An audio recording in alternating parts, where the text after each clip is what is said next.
Austin. Welcome to the first installment of the Austin Ableton 8-week workshop series presented by the Austin Ableton User Group. I'm your host this evening, Alberto Chapa, Austin Ableton Certified Trainer. I'm really happy to be doing this tonight. This is going to be a great bunch of workshops where we're going to learn about various aspects of music making from very passionate producers and creatives from Austin and around the world. Before we start, I want to give a shout out to Tom Carlisle, founder of the Austin Ableton User Group. He's worked very hard over the years to create a space for Austin Ableton users to gather and create a sense of community and to keep that.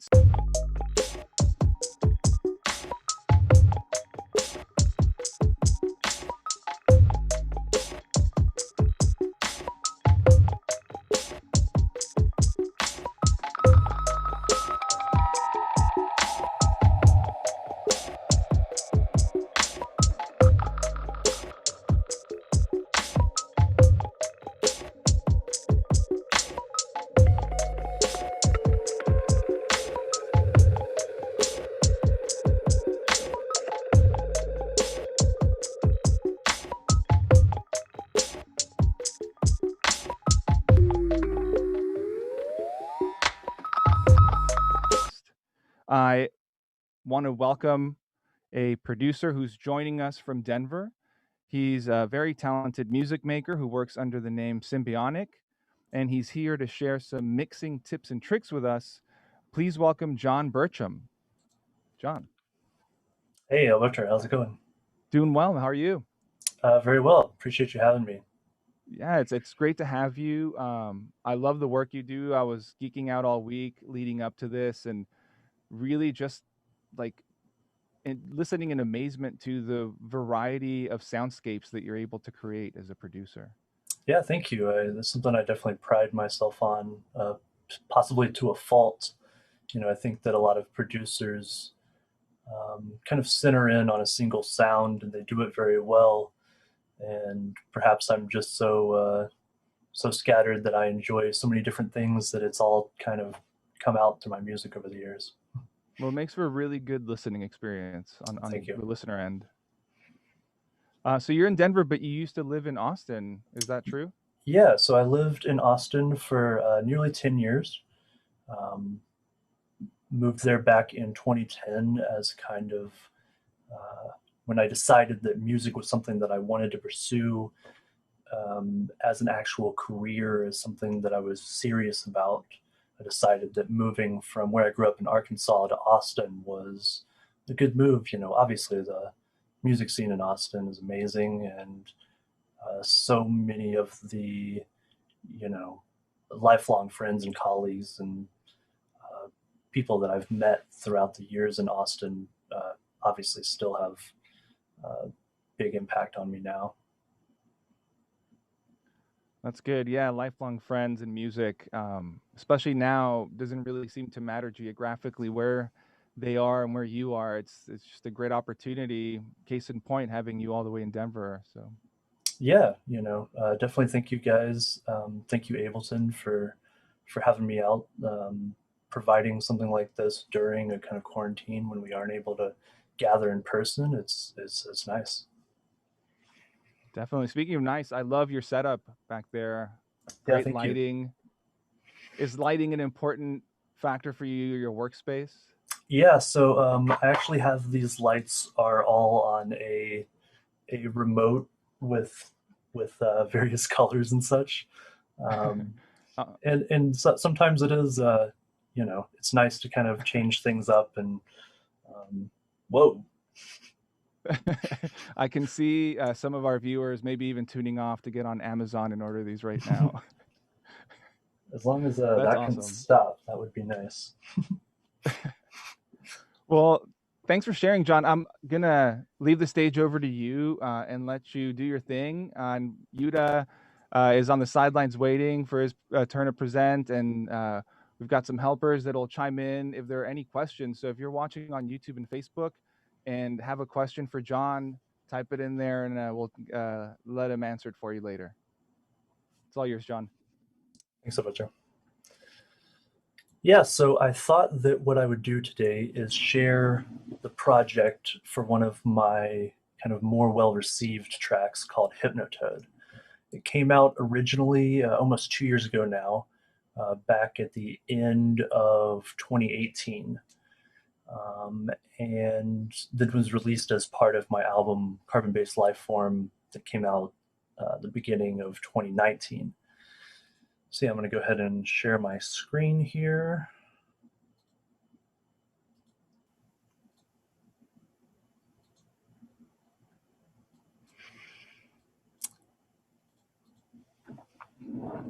So the first thing that you can see pretty obviously is that I use groups in Ableton, not only for organization, but often for, in place or as part of kind of busing auxiliary buses together in order to process similar sounds in a way that makes them feel like a cohesive unit. As an example, all of my bass sounds in this project, back when I was working on this song, I probably started on this song in 2017-ish.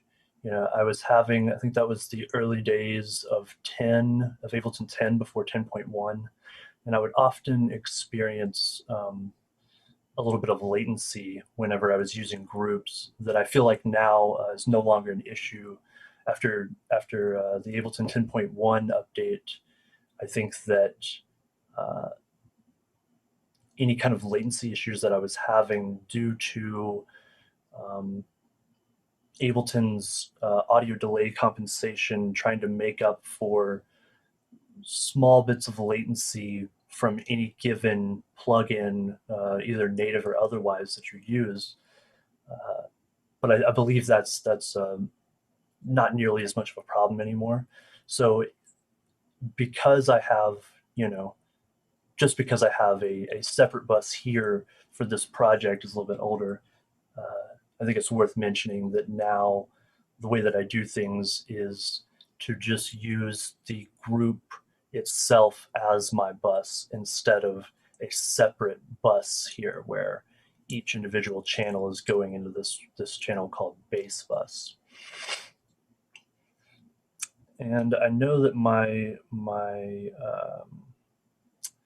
resolution may be a little bit small in some people's monitors, so I'm going to zoom in some here and then just kind of rearrange a tad bit.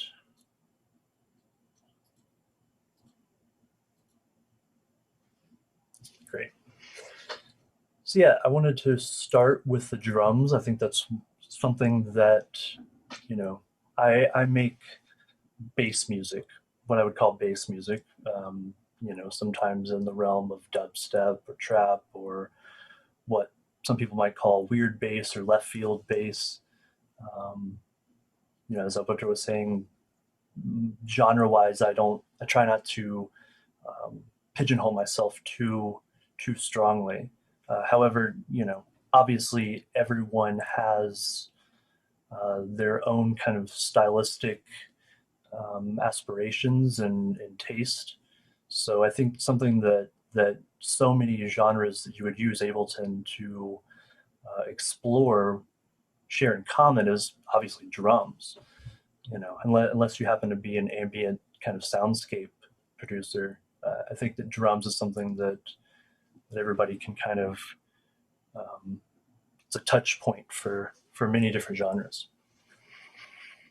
When I'm thinking about mixing in general, I often kind of separate it, any choice that I might make, right? If I have two choices, if I'm adding some specific plugin or Ableton effect, the reasoning behind that, there's normally a kind of clear theory that I'm trying to obtain or go after with by adding some specific plugin.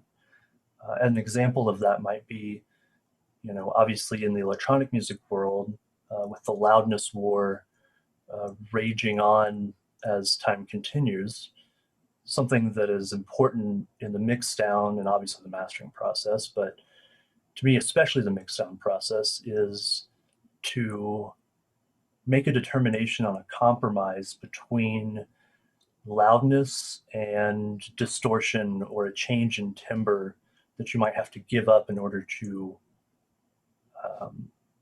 achieve this loudness that you're looking for.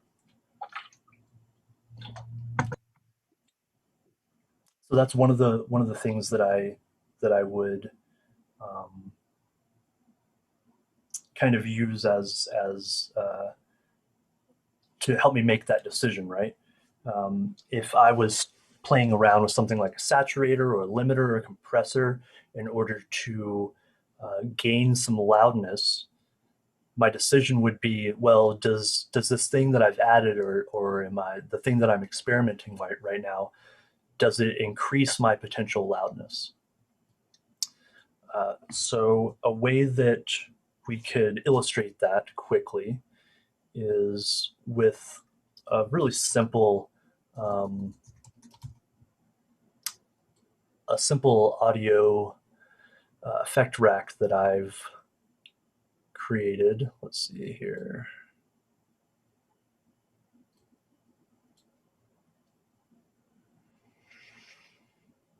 So in this audio effect rack, I have it's just two, very, very simple. Two inserts here. One is the glue compressor, Ableton's collaboration with Psymbionic, and then Ableton's utility. So what I've done here is map a macro to the makeup gain on a glue compressor, and inversely mapped it to the gain on the utility to reduce the gain after the fact. The reason why I do this is because of this little button right here, soft clipping. So I'm using the glue compressor soft clipping in order to potentially make a sound louder by adding some amount of distortion. And then again, coming back to that compromise where I'm giving up some amount of timbre change or tonality change or cleanliness distortion change in order to achieve a greater loudness. As a illustration of that, with my kick here, if we were to look at the master channel, so here, solo this kick channel and just see where it lands here on the master peak meters. So negative 13.4. That means that if only the kick was playing right now, then there would be 13 or so decibels of headroom left over in my non-normalized render here. So when it comes to this soft clipping, as I turn this up, you see that I turn up the makeup gain here with this macro, but my threshold and my range are at 0. So that means that there's no compression that's being added. This glue compressor is not compressing at all, which may seem a little bit counterintuitive. But again, this soft clipping enabled here, and this little indicator, this very small indicator here that sits next to the word clip, will tell us when the glue compressor is adding soft clipping to a sound as we increase the makeup gain. So let's watch here.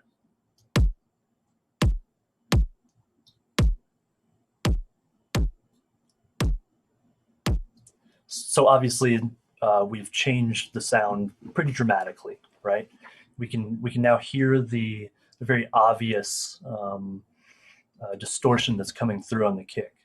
So to me, that's a compromise that isn't really worth the potential increase in volume that I may get. And the way that I would measure that increase in volume as a means to compete in the loudness war, if you will. If I reset my master meters here, we're now at negative 17 and change decibels of headroom. So we gained about 4 decibels of headroom in exchange for this distortion that we've added. So just a quick A-B comparison. This is what it's on, and then off. So we definitely lose a lot of the low end, but you know, there's again, there's a trade-off here. So even though I didn't actually have this glue compressor effect, you know, the soft clipping audio effect rack on this specific kick channel, I think that it's an amazing way to use Ableton's native audio effects to achieve something that, you know, you may have to use a very specialized third-party VST for.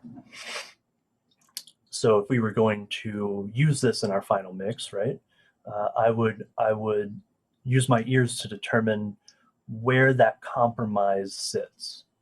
So the compromise between loudness and distortion.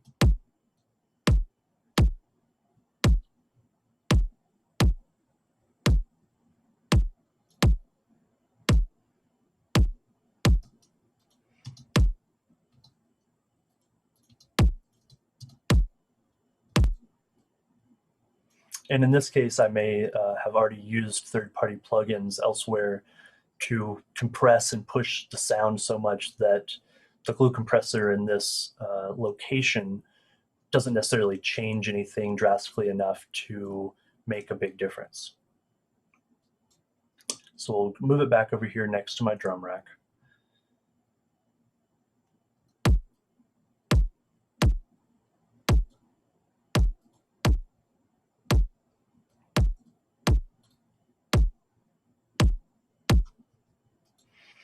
Yeah, I'm not seeing any benefit of adding distortion versus the loudness gain that I get by using this in this specific example, mostly due to the fact that, like I just mentioned, I am already using third-party VSTs to achieve a similar effect. And I'll just quickly break down my kick signal chain in this scenario. So the first thing I'm doing is that I'm using frequency shifter and a spectrum insert in order to tune the kick drum ever so slightly. If we look back at our kick sample here, you'll see that my transpose is on 0. So I'm not using the transpose in this instance to change the pitch of the kick drum. Instead, I'm using a frequency shifter along with a spectrum analyzer here that is particularly zoomed in on the amplitude and frequency, frequency range amplitude that the peak of the main beefy part of the body of the kick is hitting at. So by using spectrum, I'm able to quickly hover over this peak and see that it's at a G sharp. So the key of this song is also G sharp, which is why I have chosen this kick drum and why I was using just a very tiny bit of frequency shifter here to, the difference between A0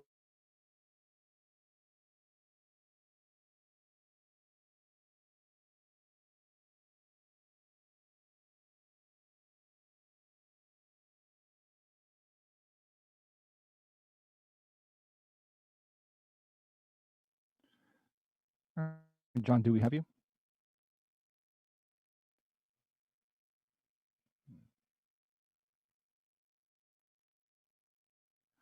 All right, it seems like we lost John. Let's go ahead and give him a few minutes to see if we can get him back. Just hang tight, everybody.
right, everybody. Thanks for bearing with us through those technical difficulties. John's computer had to restart. We'll be back with him a little later if we get to work that out. But our next presenter is joining us all the way from Los Angeles. He's a very talented producer and a great educator, really, really creative thinker. And he's here to talk about his favorite Macs for live devices. Please welcome Yeuda Ben-Atar. Hey, Yes, Yeuda. thank you, man. What's up, Alberto? Good to have you here. I've been waiting for you to do something with the Austin user group for a very long time. Yes, this is amazing. Thank you so much for the opportunity. Love having it here. I wish I hope next time when we get out all this Corona, we can come there, see everyone face to face. But today is amazing. Thank you so much for having me and arranging all of this. Yeah, and I mean, speaking of meeting up in physical spaces, last time I saw you was at your school, and it's such a great building. You kind of created the ideal place to learn music and Thank you. interact with other music makers. Yes, yes. So Beat Lab Academy, my school, I founded it 5 years ago in LA. And if anyone is in LA, we have a lot of free events. So just come by. It's a very community-driven school, and we're very proud of it. Thank you, man. Come back anytime. Yeah, I saw you have courses starting soon, and you've got a scholarship program that you recently announced. Oh, so the scholarship program, actually, yes. Thank you for bringing it up. We collaborated with with a music label called Dirty Bird. They're very big in the house scene, and they're offering a full scholarship to go to the school for anyone who wants to apply on the Dirty Bird website. Wow, that's very cool. Dirty Bird, if you Definitely. want to say it with a better accent so people can understand. No, But Dirty I love the way Bird. you say it. I'll have you say it a few more times before you leave. Yes. So that's a full scholarship, and we have always classes coming up. This week we have some classes opening up. It's a full music production program. If anyone's interested, we can of course give more details. Yeah, and we But should have the today I'm feedback here by as Yeuda. That's great. You of course Yes. are an Ableton certified trainer too. Can you tell us a little bit about that journey for you? Yeah, so I got certified, I think it was already 7 years ago. It was in Miami at the time, and it was very stressful to me, but an amazing experience. Stressful, like I didn't think I was ready enough. I was over prepared, which is great with Ableton, and it was amazing experience. And ever since, I've been working in other music schools around LA before I opened my own, taught a lot of privates. Ableton, as you know, as a certified trainer, also have a lot of opportunities for us trainers that they send us to artists to train them. So all these amazing opportunities, got the chance to work with so many amazing artists because I'm in LA. There's so many great artists here. So it's absolutely been amazing. Ableton is such an amazing company to collaborate with on an educational level because they're really behind anything education, which I'm all about. So it's Yeah. absolutely amazing. Yes. Yeah, their education outreach is just amazing. It's great to be a part of that. And what's your journey as an educator though? How did you develop this I passion? I guess I can say that I started out my education journey in the army. I'm from Israel. In Israel, you have to go to the army. It's mandatory. And I was an instructor how to train dogs for some army activities. And I was 18, so I guess that was no, you know what? I'm sorry. Before that, I also was sent as a teenager. I was teaching young kids how to ski in Europe. I used to be a ski instructor. So the instruction kind of developing this methodical instruction methods was, I guess, even before music, but only when I went to music school and fell in love with my teachers, because I didn't have teachers like that in elementary and middle school, high school. Only when I got to music school, there were teachers that were like mentors and inspiring. And I guess that's when I kind of fell in love with the education part of it. And also over time, I noticed I can explain things very simply, which helps. And I enjoy very much teaching. It's what I do for the last 7 years, if Yeah, you're not so more. good at explaining that you were able to explain randomness and chaos in a really exciting talk that you did at Ableton Loop. I encourage everybody Oh, to check that that was out. super fun. Yes. Yes, Yeah. that's on YouTube if anyone wants to check out. We are kind of doing kind of an exercise with the audience. We're asking random chords, everyone throwing chords, and we're making some piece of music trying to make a point. It's a very cool video. Check it out on YouTube. That's awesome. Yeah, we'll definitely put that link in the notes. So, Yes. speaking of education, I'll hand it off over to you. And I'm really excited to see what you've got planned for us. And just want to remind everybody to ask your questions in the comment section, and we'll make sure Yeuda gets them. Perfect. Thank you so much, Alberto, and for doing this, for organizing everything. Okay. Hello, everyone. I wish I could hear and ask you questions, and you can ask questions immediately, but we're in Corona days, so this will, it's a great opportunity to just give a presentation about some creative thinking, kind of open your mind to being, the key word here is irresponsibly creative. I usually talk about it in sound design aspects, but today I want kind of general creative thinking of being irresponsibly creative when it comes to any aspect of music production, songwriting, mixing, mastering, arrangement, whatever it may be, kind of allow ourselves to break rules or to find rules within the chaos, like Alberto mentioned. So let's start with a couple of things. Before I get to Max for Live, there's obviously so much cool stuff in Max for Live, but let's start with, first of all, Ableton Session View, which we all know is somewhat used to be unique. Other software start imitating, but used to be unique in a way that it allows us to have no timeline. It just, things are not linear here, and we can make decisions in real time. And what comes with it is a few features that maybe were aimed for the live stage, for live performance, but can be used in a creative way for production to achieve some interesting things. So let me show you two examples here. Let's say go and load. Let's go and load here some percussion sounds. Here we go. And I'm gonna load, let's start with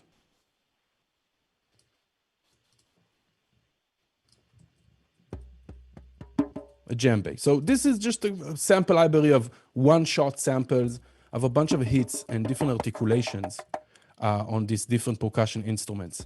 So let's go here. I'm just gonna drop them all here. Nice. I can start launching them, but they're only one-shots, right? They're just like very short sound. But I can select all of them. And once I select all of them, right here I can see 15 audio clips are selected. Let me turn on my annotation right here. You see a red dot next to my mouse. And we can go and open up the launch box, and this will give us, this is only available in the session view. And it allows us to change how we trigger the clips and how the clips behave. And one amazing, unique feature that we have here is the follow actions. So the follow actions essentially just allows us to give commands, to tell the clips what to do after a certain musical time. So for example, I can tell the clip, after 1 bar, go to the next clip. Let's do that. After 1 bar, actually here it won't make sense because it's not a loop, right? So let's do it much quicker. Let's do, instead of a bar, this is a bar, beats, and 16th. Let's do it. After 1/16th, go to the next clip. Let's see what happens. Nice. Let me fold this. Let's close the browser. So now we see they're all just following each other one by one, right? And I can also, instead of doing the next clip, I can also do any. So now it just jumps to any random clip after it plays 1/16th.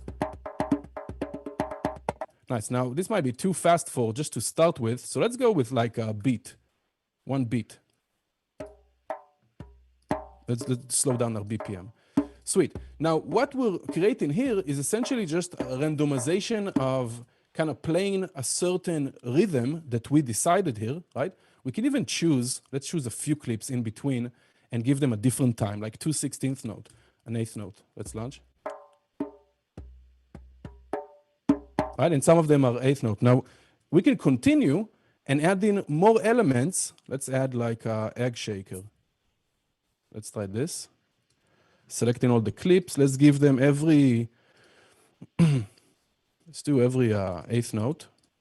Go to any. Nice. And we can do like, let's do like sticks. Let's do them every like 16th note.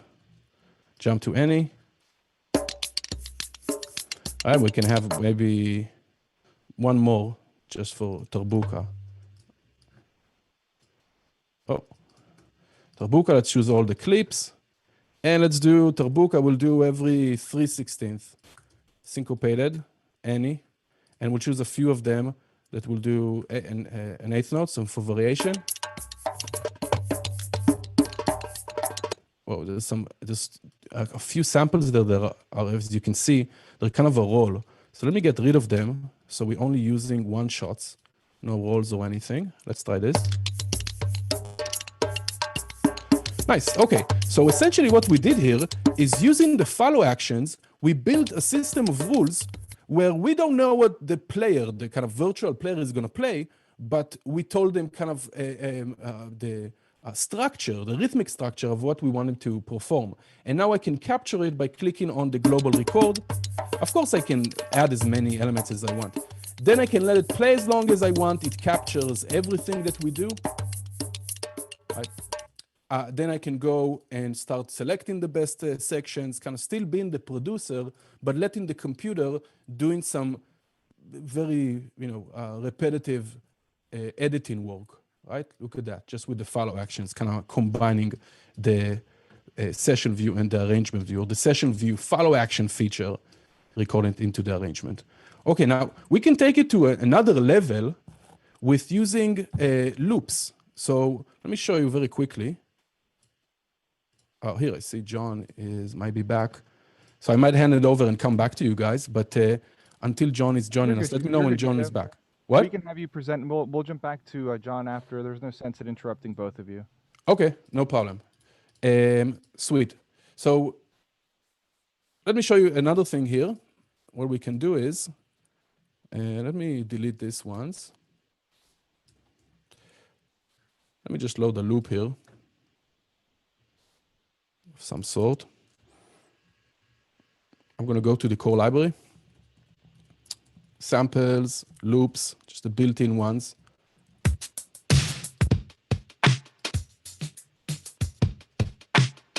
I don't know if this will work, but we'll do that.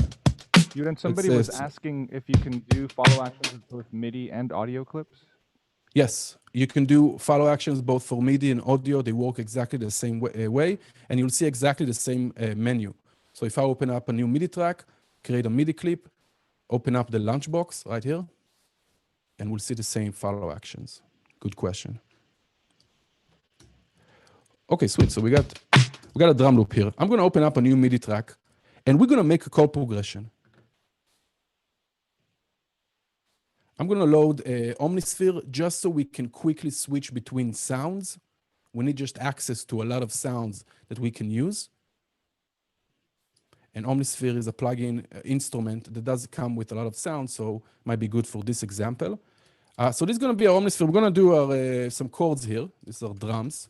And I'm going to open up a new audio track to record, kind of resample, right, our chords to audio. Okay, nice. So let's create a clip. Let's do like 2 bars. Let's create some chords here. Let's see, F major 7th. And then A minor. And then E minor, and then E minor again. Whoa, what happened here?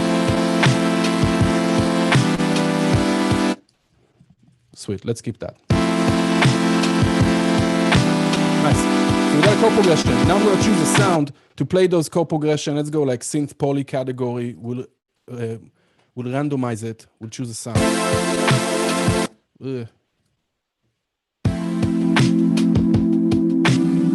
Okay, that works. One sound. So I'm going to record it to this new audio track. Let's just make sure that this audio track is receiving audio from our chords track. Let's record enable.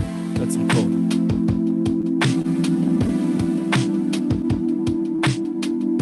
Okay, we recorded. Now we're going to switch to a different sound, keeping the same chord progression, just a different sound. Give me a normal sound. Here we go.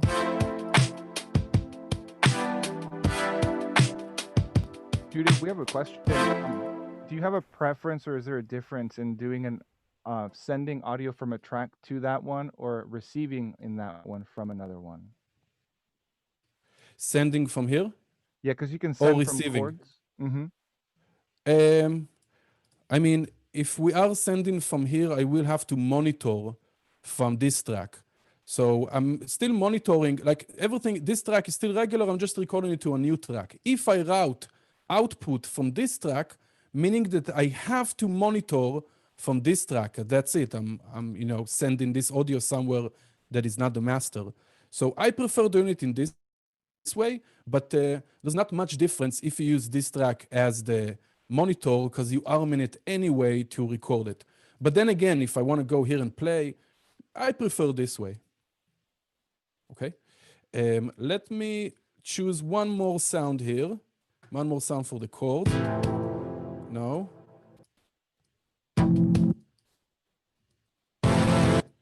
We might be too low for these. Let's go up an octave.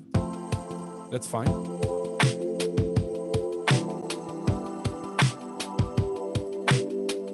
Okay, nice. So we're recording the same chord progression with different sounds. Let's do the same chord progression, but maybe we'll arpeggiate it with a built-in arpeggiator. So I'll go to the synth bass category, and I will take down the MIDI notes back an octave lower. Well, let's speed it up. Come on. Let's do one octave, maybe. That's pretty cool.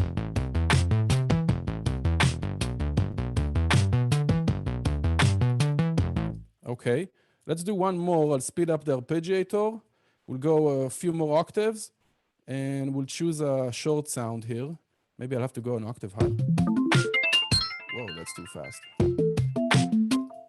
Okay, we will go like that.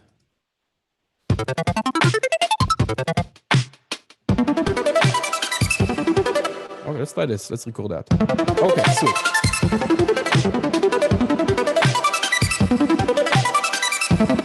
Nice. So now we have the same chord progression recorded in different sounds. So I can use the follow actions to do some interesting things here with these loops. Okay, with all these loops recorded. So let me select all of them. Go back to the launch box. Here it is. And now I can tell it, let's say after an eighth note, go to any clip, jump to any clip after an eighth note. So right now we're just gonna hear the first eighth note of each clip, which is not really usable.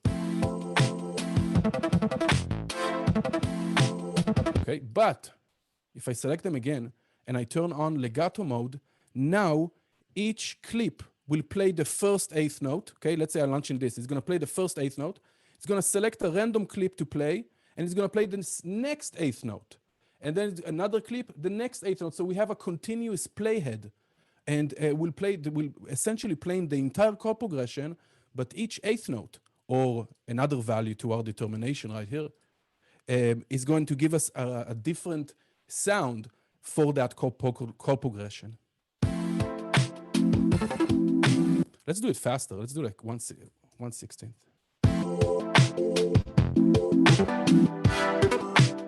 Oh, that's pretty cool. Let's record that.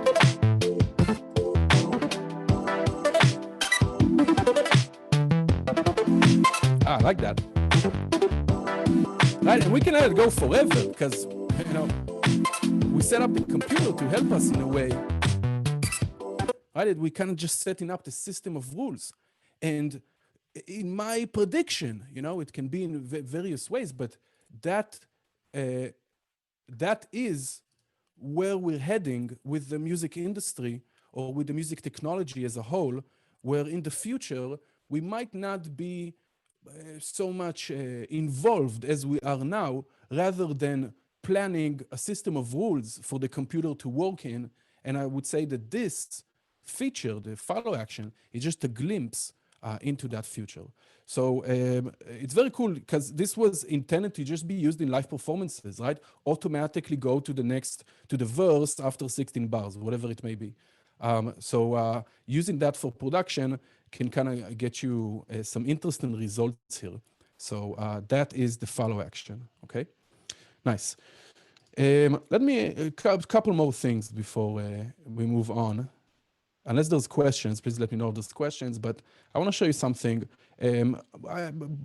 Sometimes late night, early morning, you think about those things. If you make music nonstop or whatever you do, you play video games nonstop, you will see that video game before you go to sleep and when you wake up. But if you use Ableton so much, or if you think about music so much,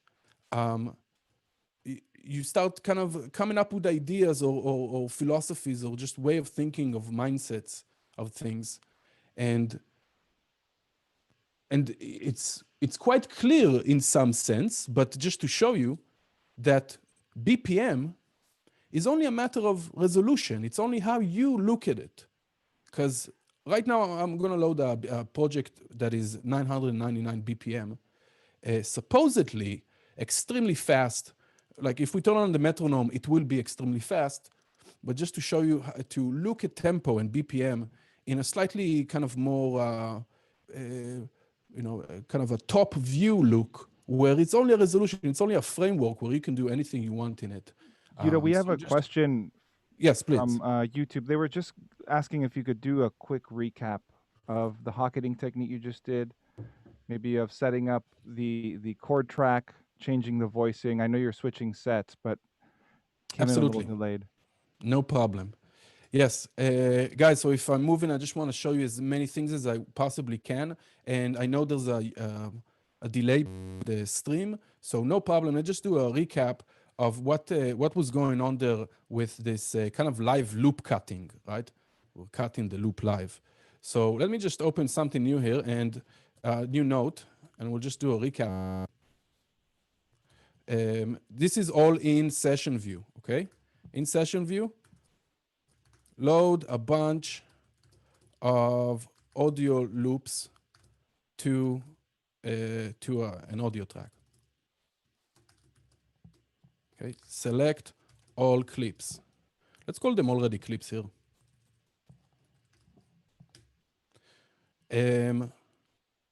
Nice. Then on the bottom right, when you look at the clip, view, well, I got some clips here. Here we go.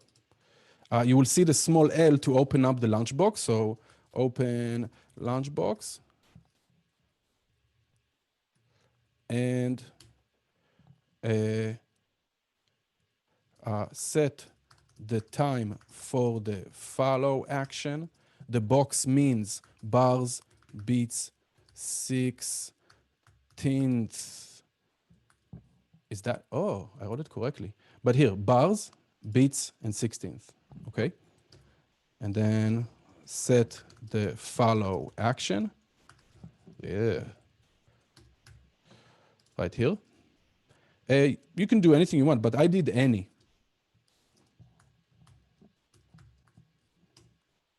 And that's it, launch a clip. Okay?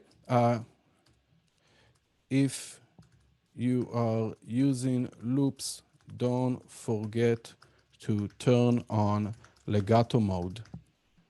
Right here, okay? So it's in the first example, we used very short one-shot samples, just one short sound. In the second example, we used loops. In our case, it was chord loops. So we need to turn on legato in order for the playhead to be continuous, to continue and not restart every time from the beginning of each clip. But that, yeah, check it out. I think there's plenty of, I'm sure I did a video at one point.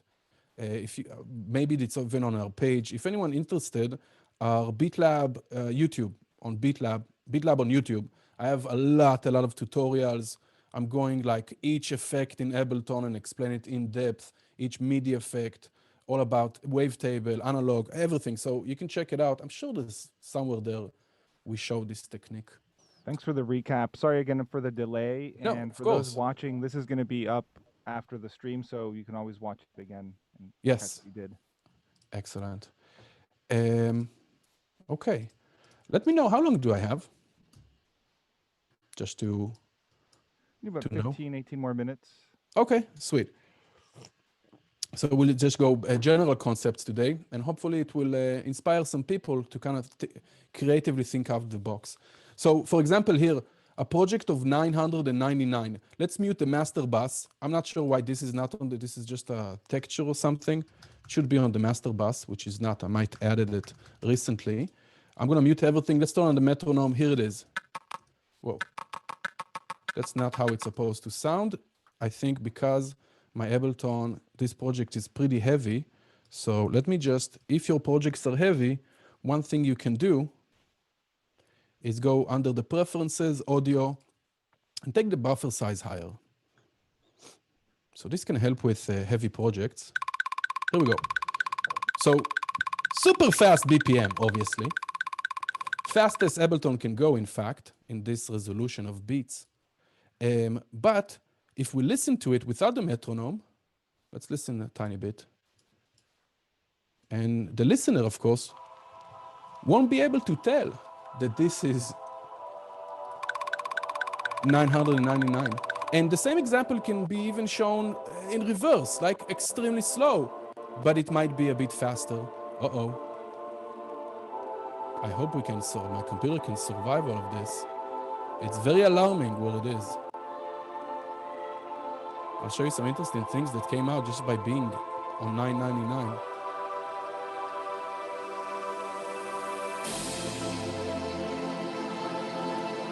So it's building up and building up. This entire project is just epic, like drums coming in here and stuff. But let me show you a few cool things. And obviously it doesn't sound like 999, but again, just to prove the point of resolution, of relativity, right? So for example, here I'm using a contact library for a guitar, and these are made patterns that you play the chords. You see I have a MIDI clip here for chords. You play the chords, and it gives you kind of different strumming and finger picking patterns. But because we're in 900, and it's supposed to synchronize to your project, and because I'm in 999, some interesting patterns would happen that I wouldn't be able to achieve if I wasn't in this. Let's play it from here. If I wasn't in this BPM. So again, you know, we might take it too obvious that we have to stay in that range of, let's say, 70 to 200, right? That's the wall, the unforgiven border that you cannot pass. All I'm suggesting is there's a lot to explore above those BPMs or even below those BPMs, okay? Because it's all a matter of resolution. Sorry to interrupt, but you might benefit from making your master maybe minus 60 be a little bit, because it's competing with your voice. Oh, it is? Okay, thank you. Just a little bit. Perfect. No, okay, but that's all I wanted to show you here. Excellent. And we'll jump a tiny bit to Max for Live, because I don't have much time, and I just want to show everyone a few things. Can we find this? Here we go. So Max for Live, first of all, is so vast, so complex, and so many things that are there that's, you know, we can only give maybe the latest, coolest stuff. But instead, I would recommend today to, if you haven't done so already, Ableton's built-in Max for Live things, Max for Live devices that come with the official packs that Ableton provides, have insane, amazing stuff that you can start using for creating, even for mixing and sound design, before you start exploring all the custom Max for Live devices that you can find online. So right here under packs, you can download, you can scroll all the way down and download right here available packs. And one pack that I would recommend, couple of them, but first one is Max for Live Essentials. This is fairly old. I think even from Ableton Live 9, it was available, but it comes with amazing stuff, that are often overlooked. Okay, and again, I'm reminding you about our YouTube page on BeatLab. We even did a video on all these devices, all about Max for Live packs, not packs. Yeah, Max for Live packs. And we have a lot of videos on all these devices, so you can go and explore them even more. But let me just give you an overview of some crazy stuff you can do. And Max for Live does take Ableton to kind of a new frontier where it's not only kind of the music capabilities, it's a lot about control and different ways of kind of turning Ableton into a modular system. So right here, before I show this, before I play this, because it just sounds weird, the goal here, and again, about being irresponsibly creative, the goal here was to break the computer. Why is all these are muted? Break the computer, okay? Essentially, when we look at the history of kind of music progression, we can see that there were times when music took a leap forward, when the artist took the tools that were available to them at that era and pushed them to the limits. Whether it's acoustic guitar and electrifying it, or even like acid house with the misuse of the TB-303. It's like a Colt. It's a famous legendary synthesizer that's still used today heavily in like acid house, techno kind of things. And our tool in our times is the computer. So it's obviously our job to push it to the limits as much as we can. So this was only an experiment. I still didn't finish because obviously the computer is alive. It's not broken yet. But as you can see, crazy stuff are happening here. This is one Max for Live device that come with this pack, Max for Live Essentials, and it's called Device Randomizer. You can just map it to effect like here, and it just randomizes it. You see I have a bunch of them stacked. These are all different device randomizers to randomize all of these things. I think the original audio is this. Let's turn off this entire rack. This is the original audio. And here it is. So obviously insane. I think it's getting the pitch from the resonators. But again, just an example of absurdity, okay? Absurdity that we might want to look and search inside that absurdity. Maybe there's some unexplored territory, okay? Nice, okay. Sweet, let me start a new project.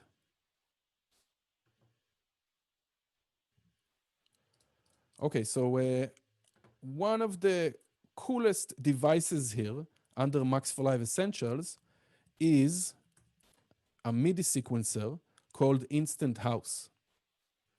Okay, here it is. Now, this is a MIDI effect. I put it on a MIDI track. Let's delete the other ones.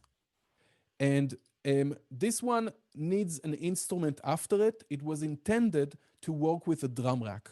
So let me go load a drum rack here.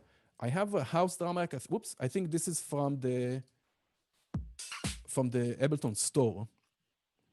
Let me load this drum rack. So I'm going to load the drum rack after this instant house. And you don't need to do anything besides hitting spacebar, and immediately it's going to give you some grooves. And it has a bunch of house grooves. It even have a bunch of breaks grooves right here. You just got to choose whatever sounds you want to play. Here's the drum rack. We have 4 different sequencers. Let's turn these ones off. Here's the kick. It's sending its pattern. It's sending to C1. That's where our kick is at. So if I just hit spacebar, it starts playing it. And then I can start changing the patterns. Let's add a snare. All right, hi-hats. If we take it up to a high pattern, it's also adding the open hats. Here's the percussion. So the percussion, for some reason, is triggering really high. So let's change it to E1. Nice. And you can randomize everything. You can add swing. You can change it to breaks. You can add presets. Crazy stuff. Crazy stuff. Love it. I loved it so much that I took it. I opened it up because any Max for Live device you can open up. I'm not a hacker. I'm not a programmer. I'm a hobbyist, right? But I was never a hacker or a programmer. I just kind of like, I'm tinkering with stuff. So I opened it up. You can open up any Max for Live device. And I took it. I did some changes to the patterns. The patterns, I looked into the device, tried to search where does it keep the patterns of the rhythms. It's basically just numbers, what turns out to be, just numbers. I changed them. Okay, here you can open up the device, and then you can start just hacking yourself, modding it, do whatever you want, learn from it. Absolutely amazing. Incredible. So I took it, and we had at school a student, Simi, if anyone's into Afrobeat. Simi came from Nigeria. She's a humongous artist in Nigeria. And her and another fella from Congo, we had a few students from Africa last year. Here, this Simi. She graduated like a year ago. She got me so into Afrobeat. I got so fell in love with Afrobeat. I made instant Afro. So essentially, I just took this and I modded it to this, and it looks a tiny bit different, and it has all the different patterns for Afrobeat. So I will have to load a different drum rack for this. Let's load an empty drum rack. Let's load some of our own samples. Now, to download this, you can go just on beatlabacademy.com and you can search for it. It's all on our blog. We have a bunch of exclusive Max for Live things like instant sampler, an MPC pad cycler, track numbers, a bunch of custom ones. I think so auto-tune's another big one that you were able to come up with. That oh, the auto-tune, it's not, again, it's all, that was a mod as well. That's officially from Cycling. We just modded it to be more user-friendly. But thank you. Yes, Instant Afro. You just search for it and you'll find it in our blog. You can download it for free directly from the blog, beatlabacademy.com. Okay, so that's for free. And now this works on the same way. We just have to load a few samples here. Where can I find some good samples? I think, let's try here. Okay. Percussion. No. Here we go. One shots, percussion. This one can be good. Let's take this one as our main. All right, so you got to think of it more as kind of a ragaton, Afrobeat, dancehall, where it's mostly percussion. There's not a lot of main snares. You can then layer another main snare on top if you want. Let's try this. Okay, nice. So we have it loaded up. I'm just going to hit play. Right, now we can change the patterns. But again, these patterns are more for ragaton, dancehall, Afrobeat, all those vibes. So this is Instant Afro. Very cool stuff. I just want to show you kind of it was inspired by the Instant House, which you can also get directly from Ableton with Max for Live Essentials. Okay, nice. So I will go back a second to the Instant House just to show you, I guess, the last thing for today. How long do I have? Oh, you're good. I'm good. Okay, sweet. So I'm going to go back to the house drum rack just a second. Here we go. Let's do this. Are we back at the house? Nice. Okay, let me open up a new MIDI track. Another amazing, and I would say often overlooked, especially considering its power, is the mono sequencer. It's another sequencer that is so powerful. It's crazy. So it's another MIDI effect, MIDI sequencer, meaning it doesn't need an instrument. Excuse me, after. So let's load an instrument. Let's go load wavetable. Nice. Let me mute the drums. Okay, now this also doesn't need a MIDI clip. You just hit spacebar, it plays. Okay, so first of all, let's set up our sound a tiny bit, just a basic sound here. Let's make it monophonic. Let's make it a square wave, and I'll filter it out a tiny bit. Okay, that's fine for now. Let's add a tiny bit of analog drive. Turn it down from here. Okay, nice. So here is the mono sequencer. We have a few different tabs here that allow us to change a few parameters. So first we have the pitch. So what's cool about this is that we can just select a scale here. Let's say G minor. And then I'm going to turn on edit to. And then whatever note I choose, it's going to be in the G minor scale. And it even shows me the Roman numeral, which I love. We can even randomize, right? Percentage of randomization. And we can decide how long is just the pitch sequence. Okay, how long is this? Here on the bottom, we can decide which one is active, which step. And right now, it does always continue from the last place it stopped. It doesn't reset itself. So let's turn transport to sync. Okay. Nice. Here we have velocity tab, so we can adjust velocity. but it won't make sense, it won't do anything if we don't map in our synthesizer the velocity to something. So let's go to the MIDI tab. I'm gonna map the velocity to our filter frequency. Here's velocity. Let's cancel it from the volume.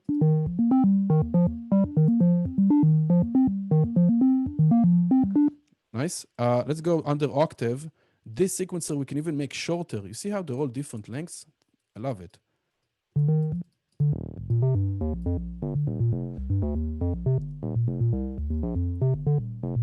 Okay, nice. Let's go, here's the duration. Duration will make sense if we add some glide. So let's go here, add some glide.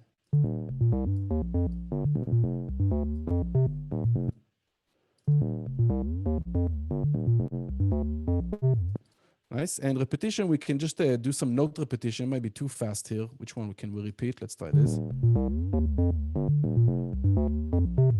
Right, and each one of them we can randomize. So let's go back to the pitch. We can find something better, I feel like.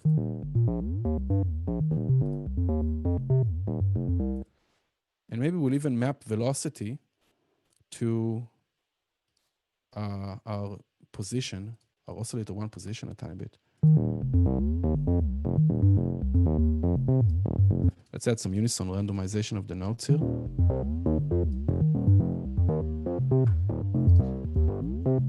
Very quickly, I'll add maybe another Max for Live device that I'm just going to show you because there's no time. But this potential for sound design with this device is incredible. You can download it for free as its own pack, convolution reverb. It's its own pack. You just go under packs and you search under available packs, convolution reverb. Here is just a reverb, but you can actually just take the early reflection here and use it as just a kind of a tone generator, kind of a tone control, not generator, just a control. Right, and go through a bunch of them. That's pretty cool. Let's add some sidechain. I'm just gonna, because it's house, I'm just gonna add sidechain with the auto pan. Let's set it up for sidechain. If we take the phase all the way down, it's not gonna be panning anymore, it's just volume. Reverse it, do a square, something like that. Maybe not too much.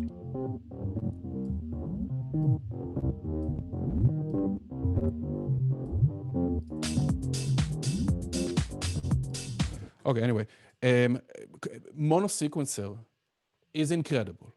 Take 10 minutes, play with it. 10 minutes, some amazing stuff coming out. If it's just kind of riffs and sequences for melodic stuff or bass lines, or even drums might be interesting if you have a drum rack that is completely full with samples. Might be interesting to do some stuff.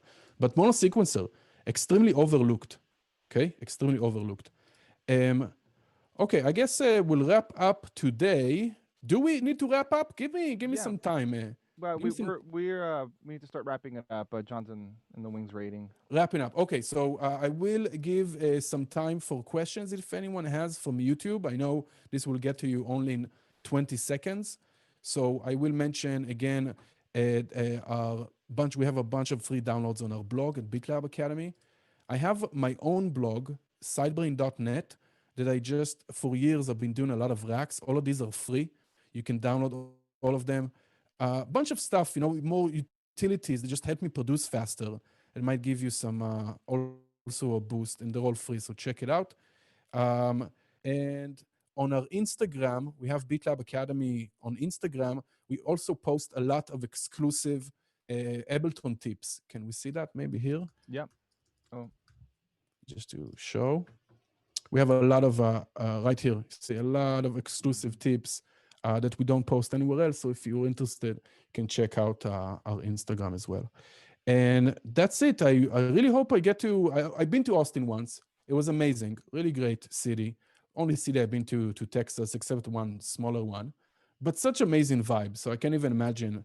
And I did meet a lot of more acoustic musicians. I know it's really a big scene there. Would be awesome to come visit in the future and meet the more electronic-oriented community in Austin. And Alberto, thank you so much Thank you, Yeuda. Wow. for having me. You're definitely welcome to come anytime. More than questions, we got a lot of wow statements, like, wow, that's amazing. That sounds really cool. People wanting to try to do that, taking notes. So Good, that was thank you. really interesting. I really resonated with a couple of things you said, specifically like seeking absurdity and seeking to break the computer, things that most musicians would never even dream of. But I definitely respond to that because I think we can't take ourselves too seriously and we can't revere the device. You know, it's just a tool, it's just the instrument that we're using. Absolutely, absolutely. Alberto, thank you so much, man. Thank you so much. I'll give the stage to John, and I will keep. I'm still here, and also questions on YouTube. I'm on YouTube on my phone. If anyone has questions, thank you Excellent. so Thank you so much. much, Yeuda. Don't forget to Yes, follow Yeuda and all of his work. We'll be right back in a few minutes. We're just going to set up for John and resume his workshop. Thanks, awesome. everybody.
Two, one.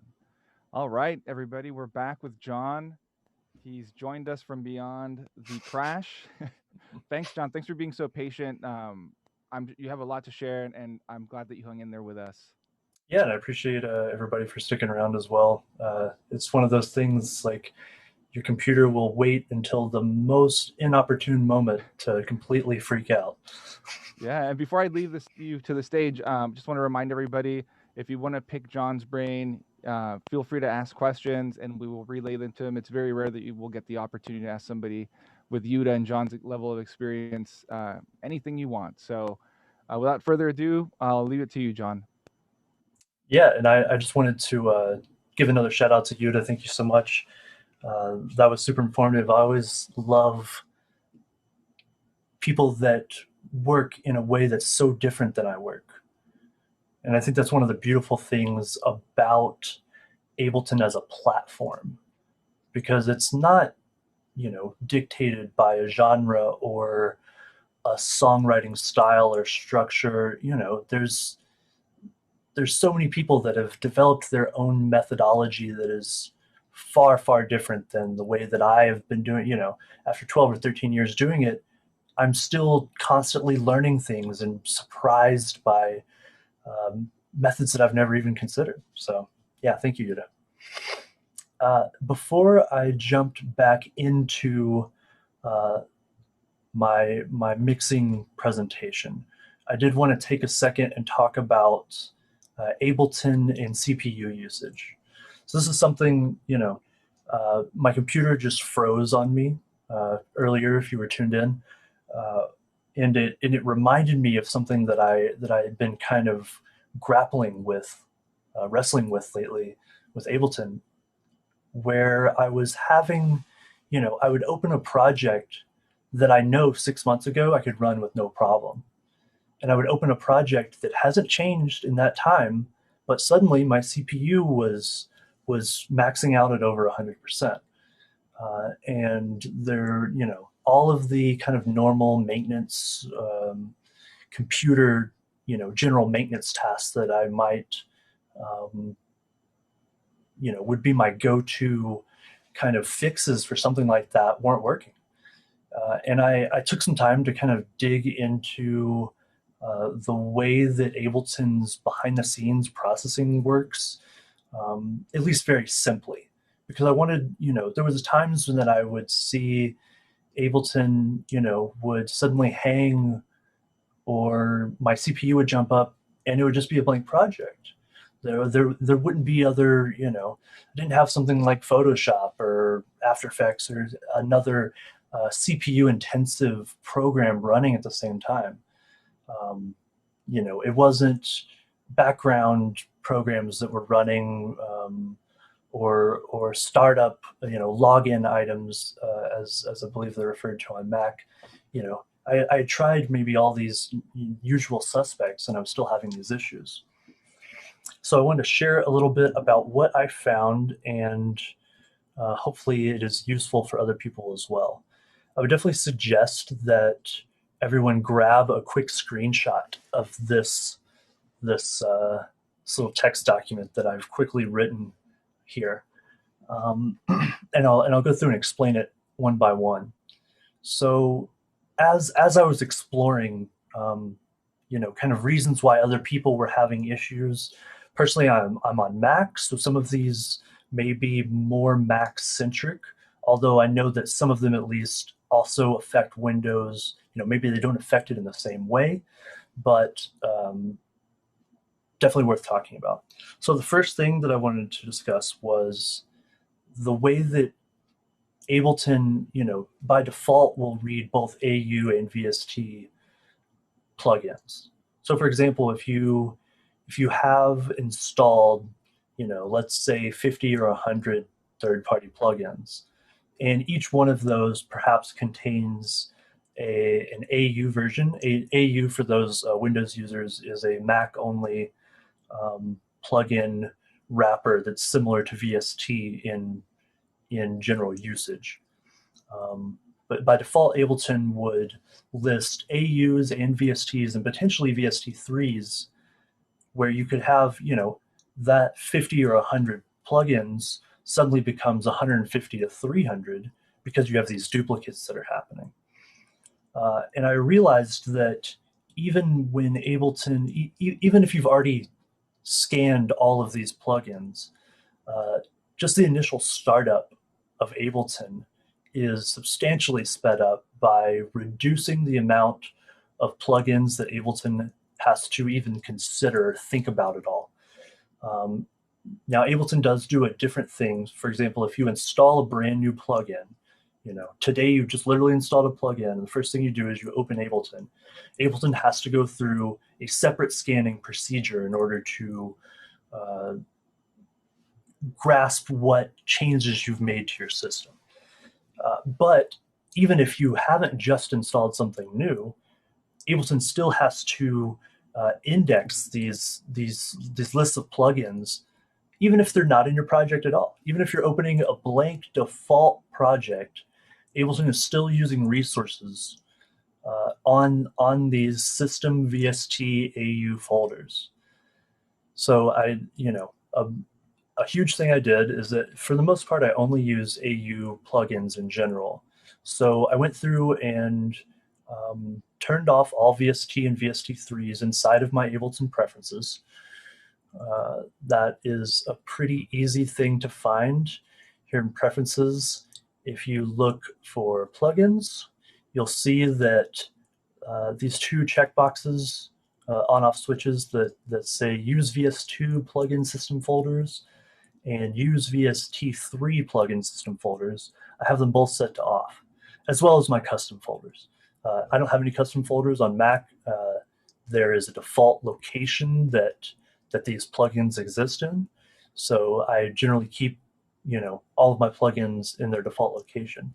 But by turning these off, I reduced my load. Now Ableton went from taking sometimes 30 seconds to get from the time that I begin, when I start the application, to when I am in my default project, my default startup project, which now after this and the other changes that I made, I'm down to like 3 to 5 seconds, which is, a huge increase for me. So number 2, if we look here in Ableton's file management on the left, you'll see a subsection called places. Now, this is an area that you can use to add, for example, I have all of my instrument racks that sit in a folder together, audio effect racks, Max for Live. These are third-party Max for Live plugins that I use. And in previous times, I was also using, I had in my places, I had my entire project folder. All of my Ableton projects were constantly being indexed by Ableton's file management. And what this tends to do is eat up CPU in the background, even if nothing is changing. You're not moving things around on your computer. You're not changing files. It's just the act of Ableton's natural background processes that tries to make things as as useful, as easy as possible for you. Ableton doesn't want you to have to wait to find something. If I use Command F to search for a specific sample that I know is located inside a folder that is listed in my places, then Ableton wants you to be able to find that immediately. But the requirement of that is that there has to be some kind of background indexing that's happening. And Ableton uses its own proprietary indexing. It doesn't use at least not completely. For example, Mac has Spotlight indexing, which is kind of a similar thing that's just based on Finder in general.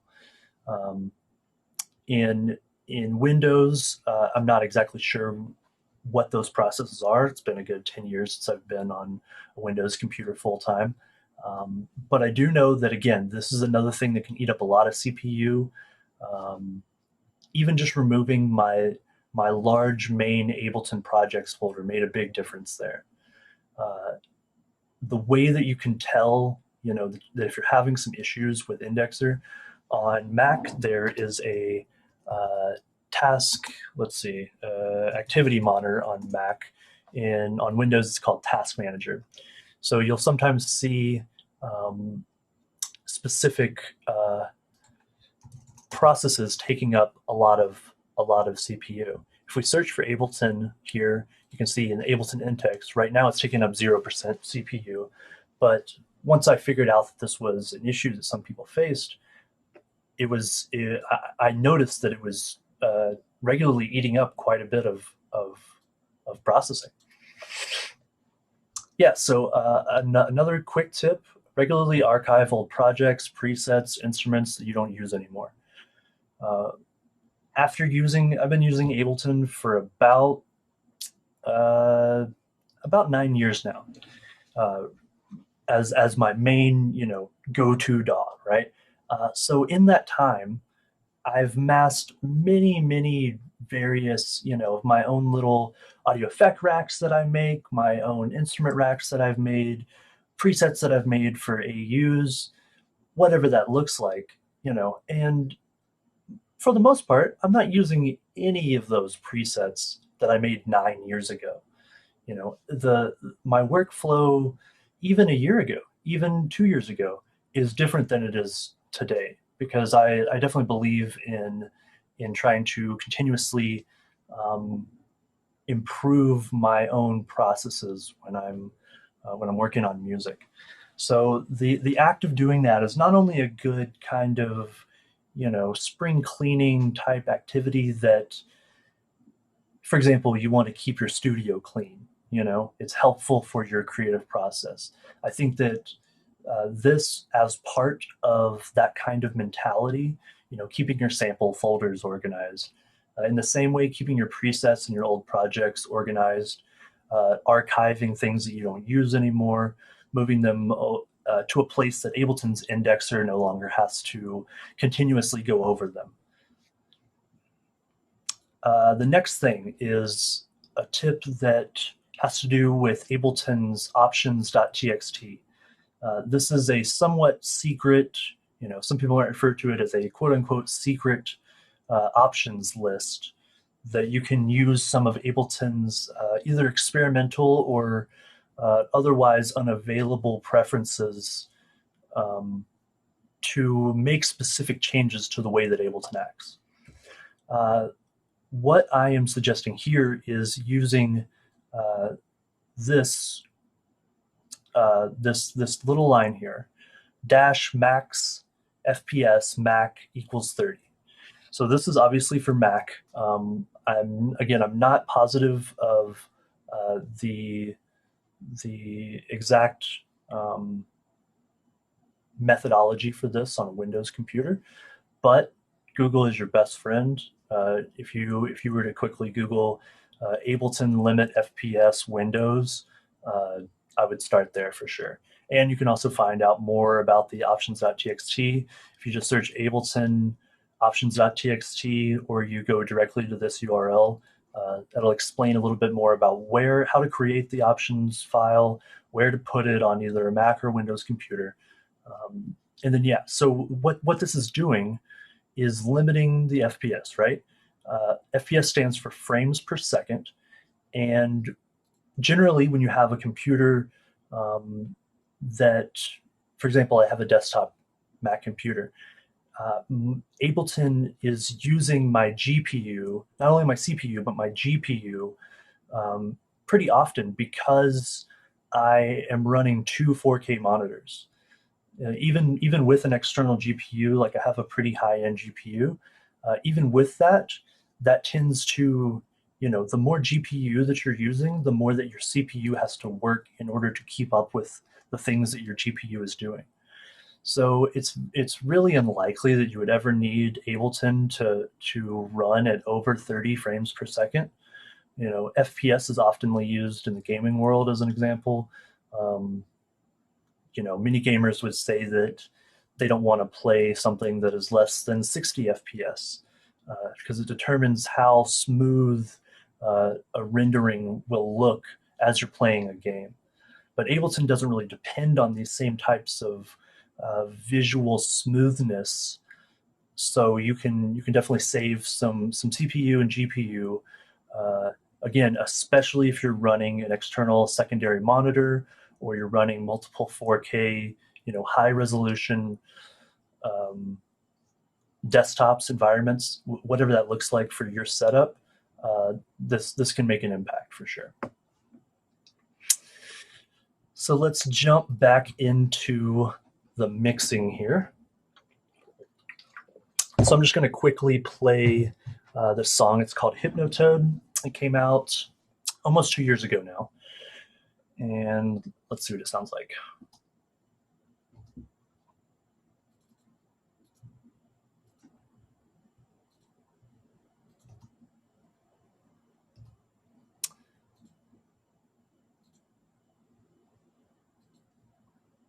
It would help if I was sharing my audio.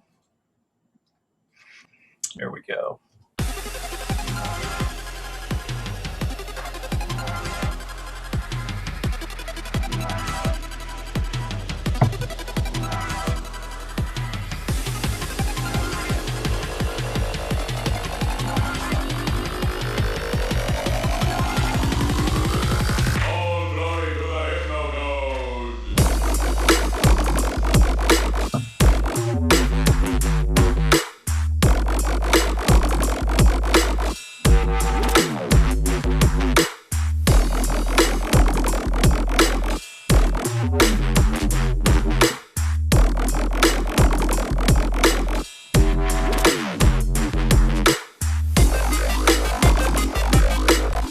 Okay, so this is a project that is an unmastered final mix for the track. So instead of... Excuse me, John? Yeah, what's up? We have a really quick question about the title. Stefano says, Hypnotoad as in the #1 show. Yeah, as a Futurama, it's a Futurama reference. Everybody's favorite show, Hypnotoad. So I actually sample that in this little breakdown here. Now join America's most popular show already in progress. Everybody loves Hypnotoad.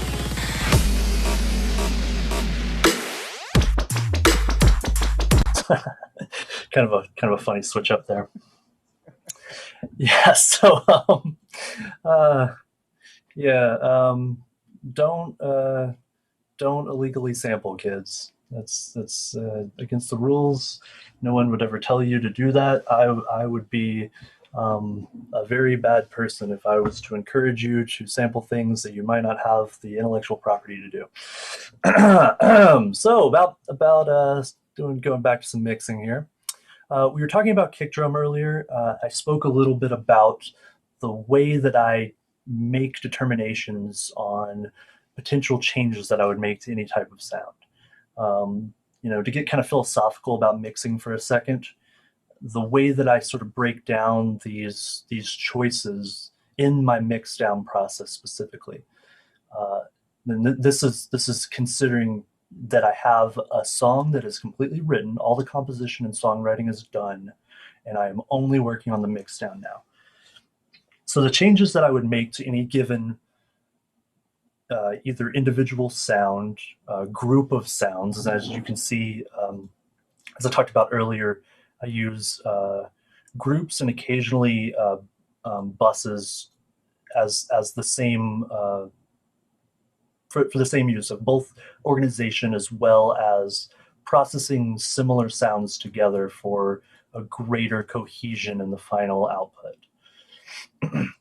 So, to be philosophical for a minute, when I talk about reasons why I would make any kind of change to some specific sound, it would be for one, if I'm trying to increase the overall loudness of the song or some specific sound in order to compete in the loudness war. In my sort of left field bass genres, if you would like to call it that, the loudness war isn't as bad as some other genres, but there is definitely a kind of commercial standard when it comes to music that you would want to be DJed by other people.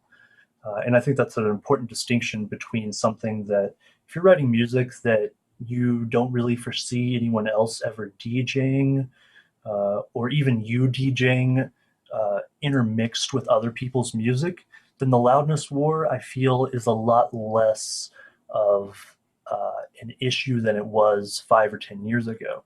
Spotify uses normalization by default on their streaming service now.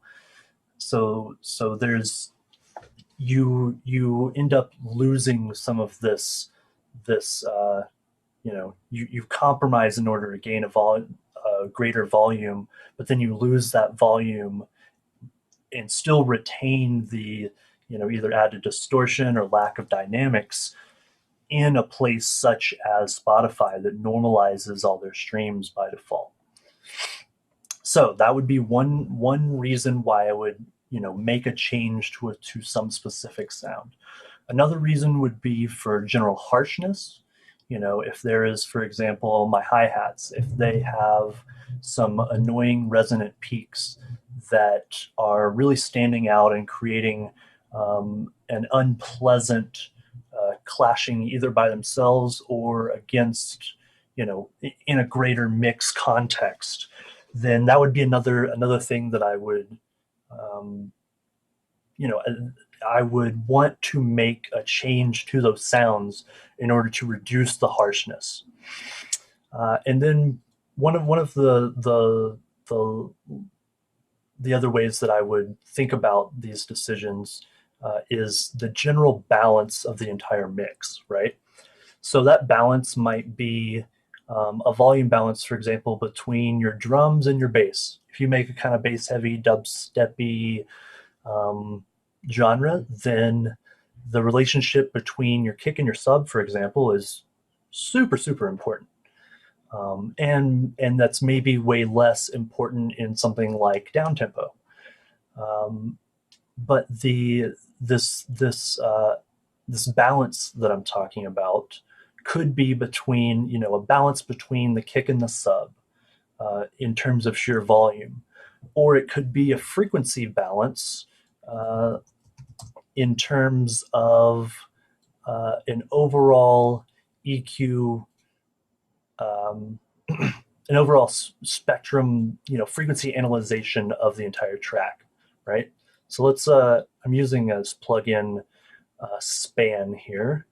I believe it's by Voxingo is the company name. This is a free plugin. It's super useful.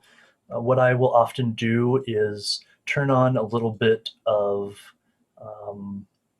frequency smoothing here. So I'm choosing 1/3 of an octave, and we'll just play the song for a second so you can get a view of what's happening.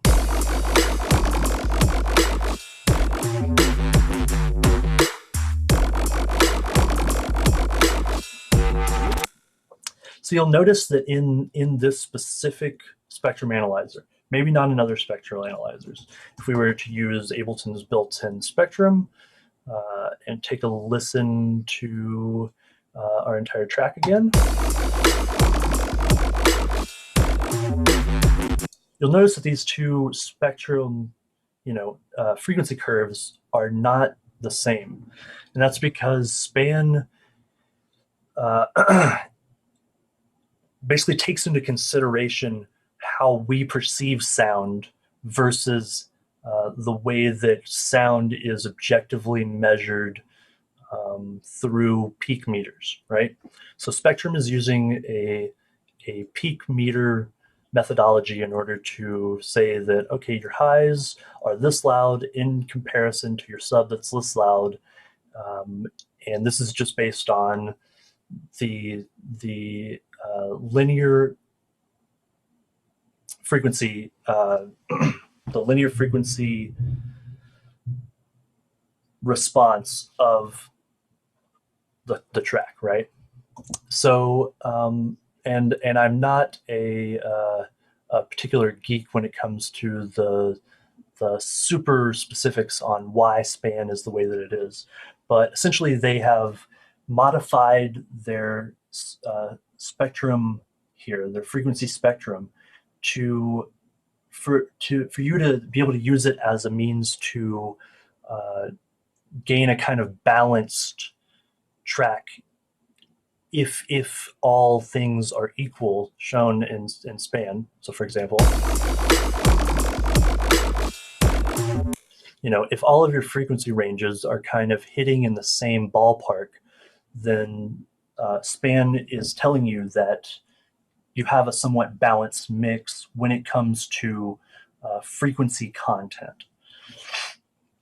So that would be the third reason why I would make any kind of change when it comes to mixing some specific, a specific individual element of a song, such as a kick or a snare, or an entire group of sounds, such as all of my bass sounds.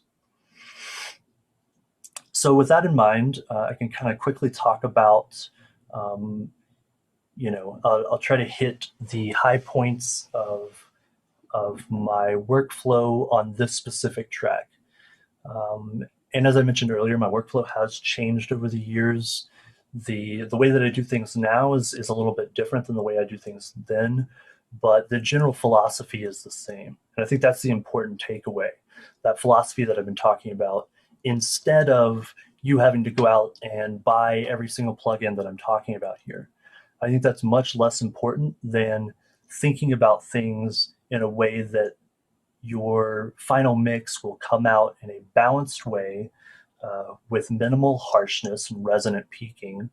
And there will be a kind of, your overall loudness will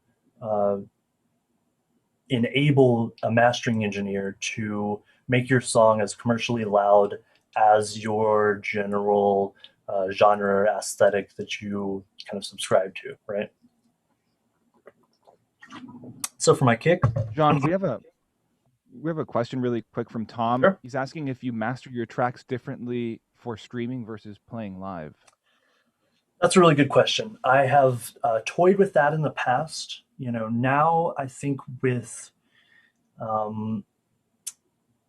it's very hard in order to do that. I think if you are doing completely separate masters for playing live versus streaming, you then have to start considering that each individual streaming platform or each individual, Beatport versus Amazon versus iTunes, for example, every retailer has a different set of standards that they use in order to deliver the content to the end user, and B, how they intake the content from you in the first place. So the short answer is I've tried that in the past, and I found that it wasn't really worth the time and energy that I spent doing it. A couple really quick things that you can do to achieve some kind of for example, with SoundCloud, you can achieve a better sounding mix, a better sounding stream through SoundCloud by giving your master, your final master. So let's say I often use FabFilter's Pro L2 in my mastering chain as my final limiter. So in this case, if I had limited this track, however much I decide to limit it, right? Then the output here, I would give at least 1, maybe up to 2 or 3 decibels of headroom after the limiter. So that means that the track has already been limited, but the kind of squashed version of the track, right? The final loudest version of the track is turned down by 1 to 3 decibels before you upload it to SoundCloud. The reason why you would want to do that is to avoid additional inner sample peaking and distortion that happens as SoundCloud takes the pristine 24-bit wave that you have uploaded and turns it into a 96 kbps. I believe they, I don't remember the exact obscure file format that they use now, but it's not an MP3 or anything. Essentially, they downsample your track quite a bit, and that process, when you potentially have inner sample peaks, creates some pretty nasty distortion. And I think that's why you'll often you'll upload a song to SoundCloud and suddenly it'll sound pretty remarkably different than it did when you before you uploaded it, or in the final mastered version that is not streaming somewhere. So giving that headroom gives their conversion process some headroom and reduces the amount of inner sample peaks that you would get there.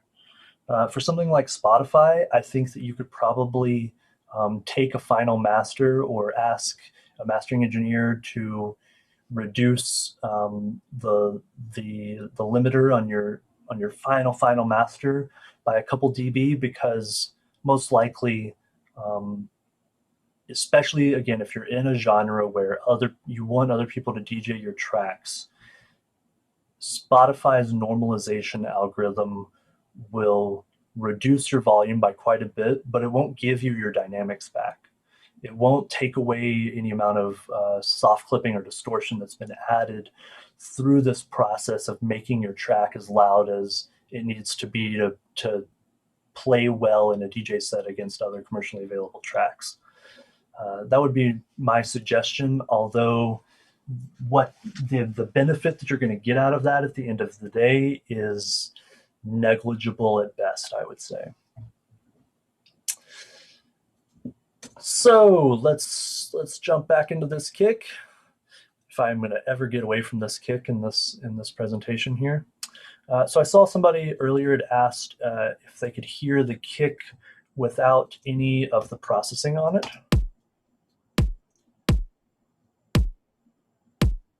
And then on.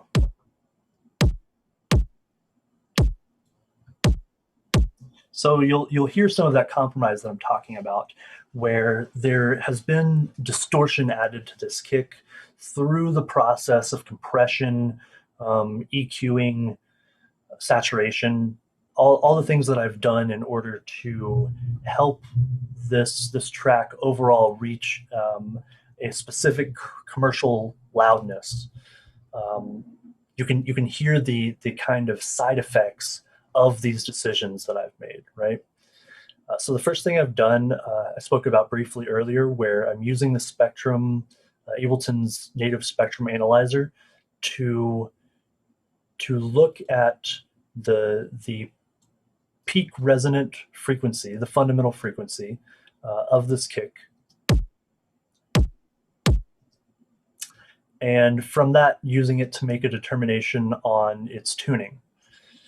So instead of using drum racks internal tuning, which transposes a sample and tries to keep the sample length the same while it does it, which can mess with the sample rate of the sample. You know, it stretches a sample out. You have less zeros and ones that are being used over a specific amount of time in order to show this sample, you know, to present this sample as an audible sound source to your eventual end audience. So instead of using transpose, specifically instead of using transpose for transposing down, you know, if we were just to transpose down, you can quickly hear, you know, after one or two semitones that there's going to be, it's going to lose some of its punch and body. So let's listen to it here.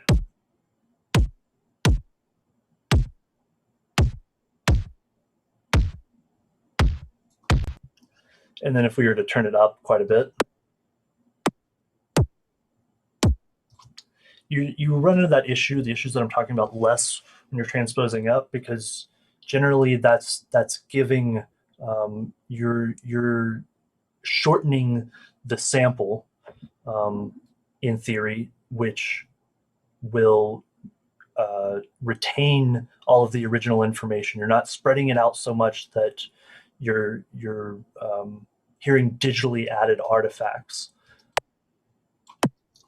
So frequency shifter works in a different way because it is not dependent on shifting the tonality based on something like the equal temperament Western music scale, right? Since we're using a frequency shifter, and if we just look at the spectrum analyzer, so I'll go back to 0 here.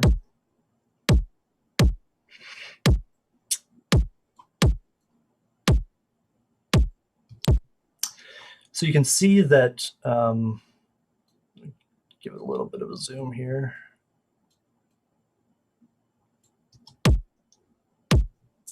You know, if I was to move this 10 hertz, it's going to change the lower frequencies much more drastically than the higher frequencies because of the response curve of our normal spectrum analyzers, right? So this, you know, this 56 hertz down here, this peak at 56 hertz versus one of these peaks up here around 1K, this peak up here is going to change very little, if at all, because, you know, moving just any amount, my mouse, you know, the smallest amount that I can move is jumping by normally tens of hertz at a time. Where here I'm moving at decimal fractions of a hertz each time I move. So you can see that the upper harmonics kind of retain their shape while the lower harmonics are drastically changed. So there's pros and cons to doing it this way, but specifically for tuning down, I believe that there is a greater benefit to doing it, even if you're breaking the tonal relationship between your highs and your lows in something like a kick drum, because we're not reducing the amount of information that is available in this sample by stretching it out when we transpose it down.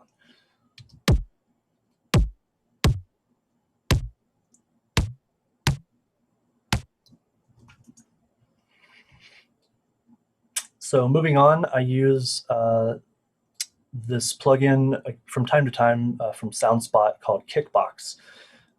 It's a pretty simple little plugin, just to quickly talk about it. This is adding warmth. It allows you to choose an EQ, frequency, as well as how much amplitude you want to add at that frequency, and as how narrow or wide you want that EQ curve to look.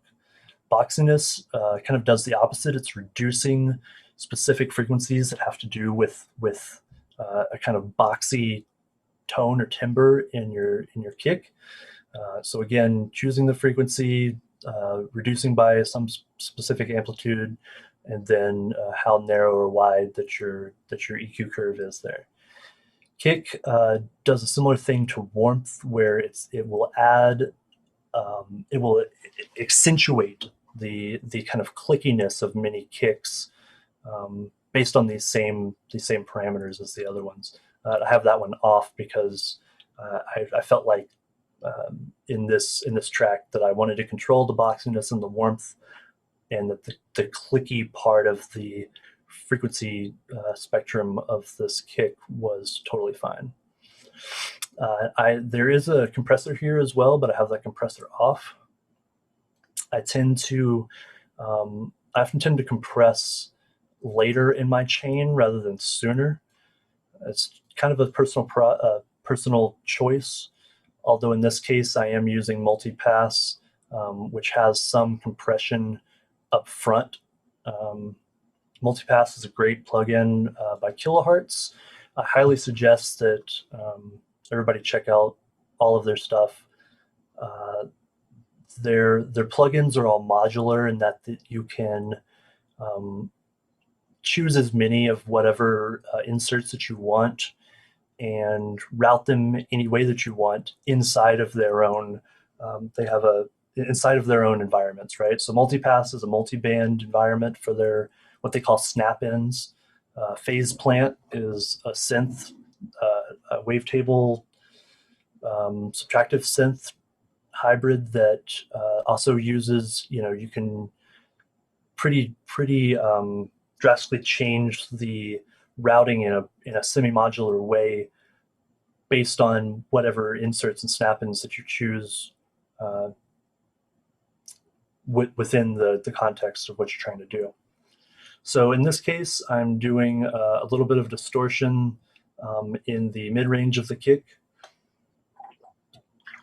And then here, after the multiband, I'm doing some resonating, a tiny bit of delay. We can kind of see what this sounds like before and after.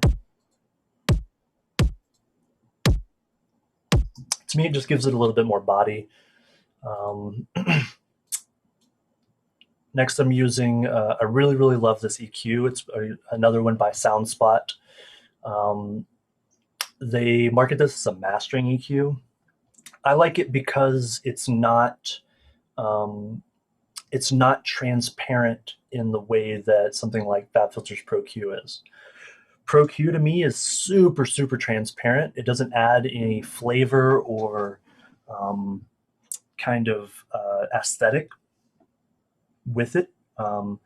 Whereas Overtone, if you are adding harmonic content here, it will actually add saturation. So this meter here shows saturation. Let's turn this up.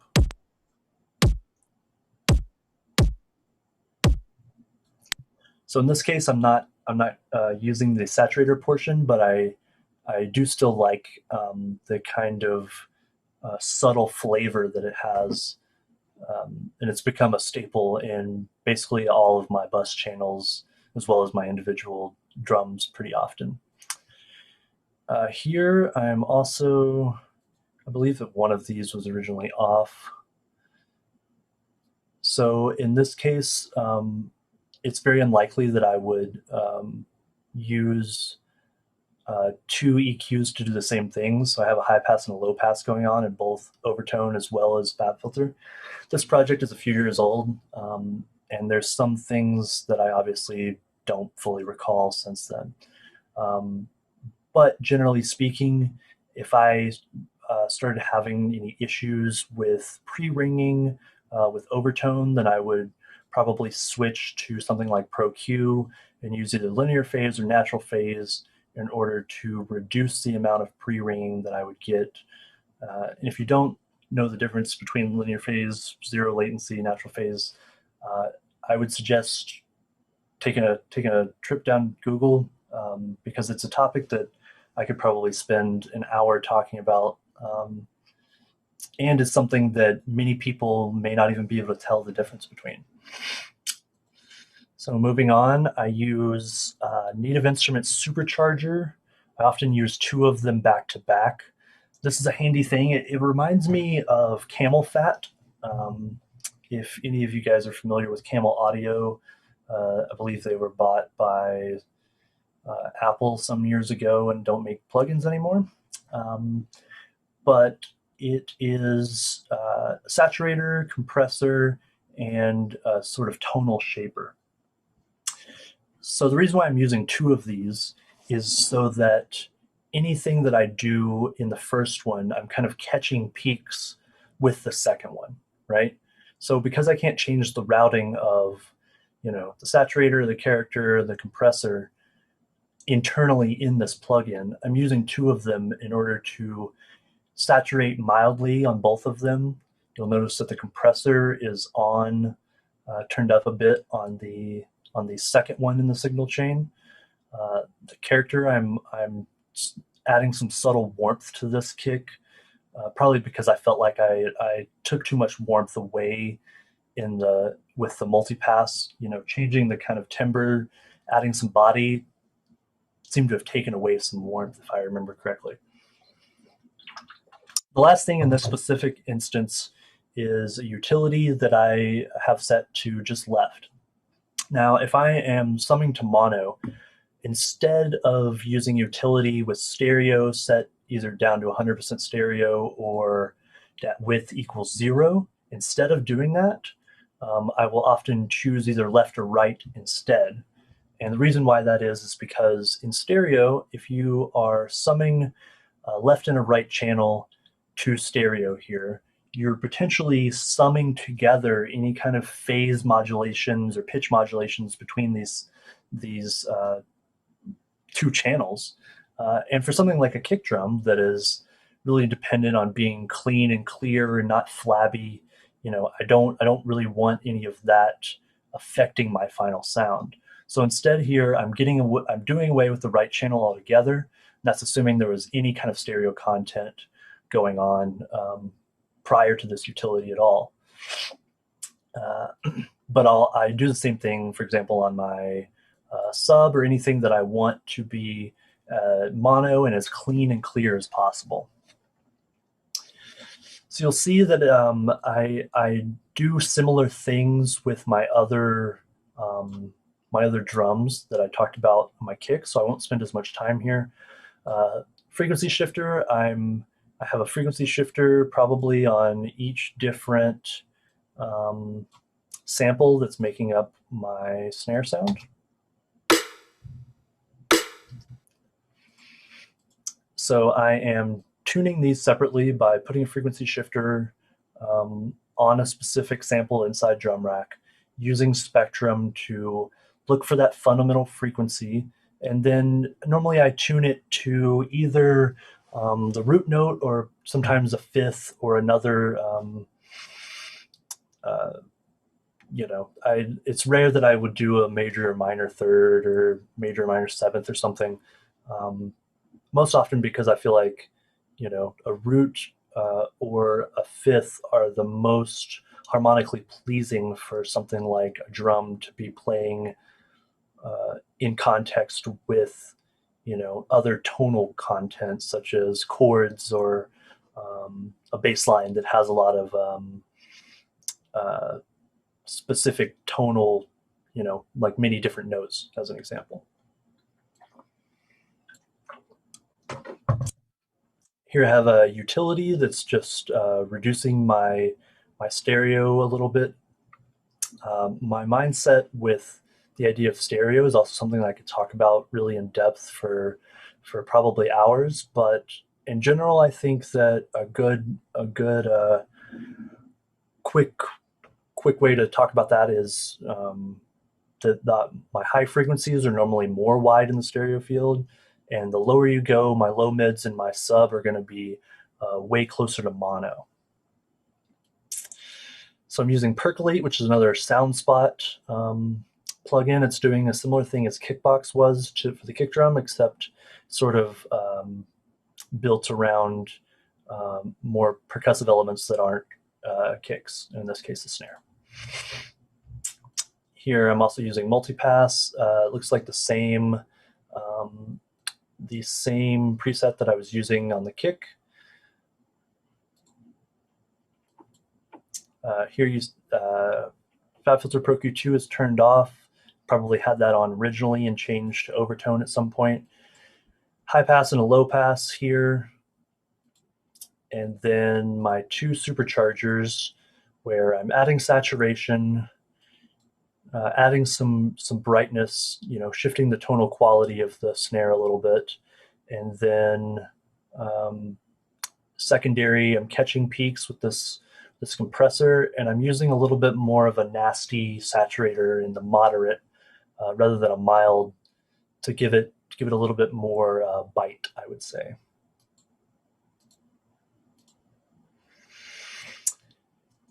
There's a few MIDI tracks here. So you have snare MIDI and kick MIDI. In this instance, I was originally using, I believe, Volume Shaper alongside Ghost MIDI notes that are playing the exact same patterns as my actual snare channel. So if we look at my snare channel and zoom in here, you'll see that these are the same notes. And the reason why I have these is because these are routed originally to another, basically in place of something like a sidechain compressor. I'm using MIDI to turn off and on a gate whenever the snare is hitting, right? And I'm doing the same thing with the kick here.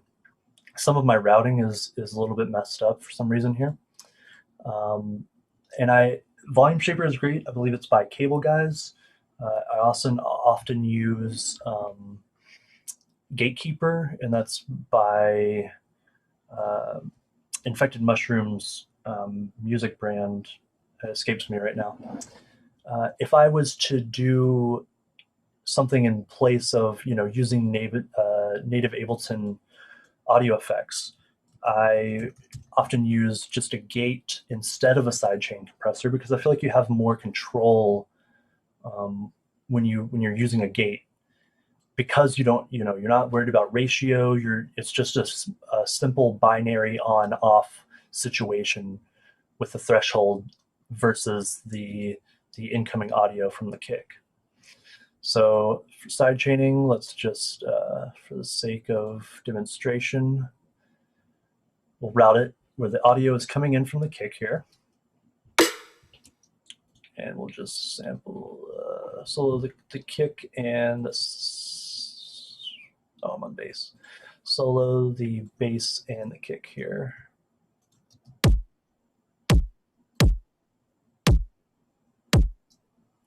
So I turn the threshold generally up to the highest point that it can be while still catching every sample as it goes. If I'm writing a song where there's velocity difference in the various kick MIDI that's coming in, then I would potentially turn this threshold down a little bit. The floor in this case tells you how much reduction that you're getting from your gate here. I might use 2 decibels or something on the bass, and generally a look ahead of 10 milliseconds, an attack of 4 milliseconds to take some of the edge off the top, and a release that It's dependent on how long my kick is. So we can just quickly. Wow, John, those are. I'm sorry to cut you off. I'm just Yeah, no problem. say those are amazing tips. I just wanted to let you know we only have a few minutes left before you wrap that up. Sorry to cut you off mid thought. Then let's maybe look at some questions from YouTube or Facebook if they're around. Tom says, so Gatekeeper that I was talking about, great plugin. It's made by Polyverse Music. And yeah, maybe Alberto, is there anything that questions I could ask for you, answer for you? Yeah, absolutely. No, yeah, absolutely. I was really wondering, in your whole process, what has been your journey to training and preparing your ears? Because I feel one of the biggest obstacles for people that are starting out in mixing is understanding the correlation between the vocabulary term and what it sounds like. And I think that's a very essential, point of bridging the gap. Do you have any advice for that?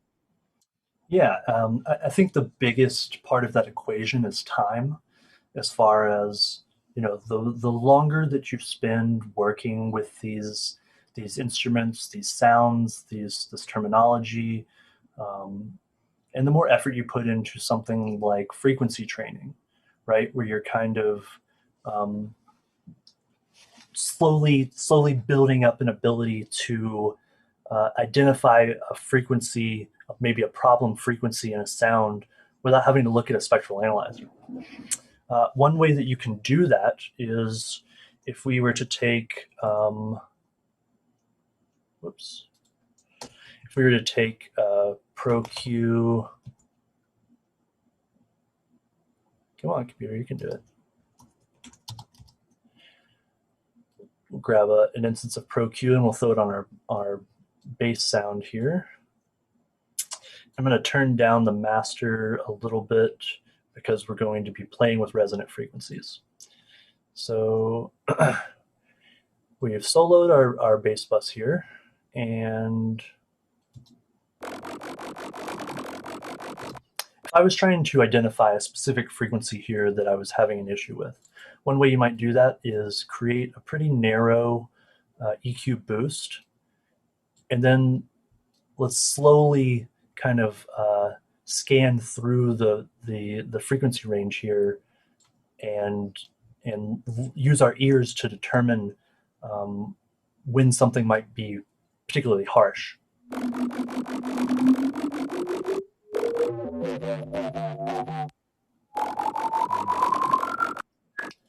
So 30 decibels might be too much in this case. It's making everything kind of sound harsh.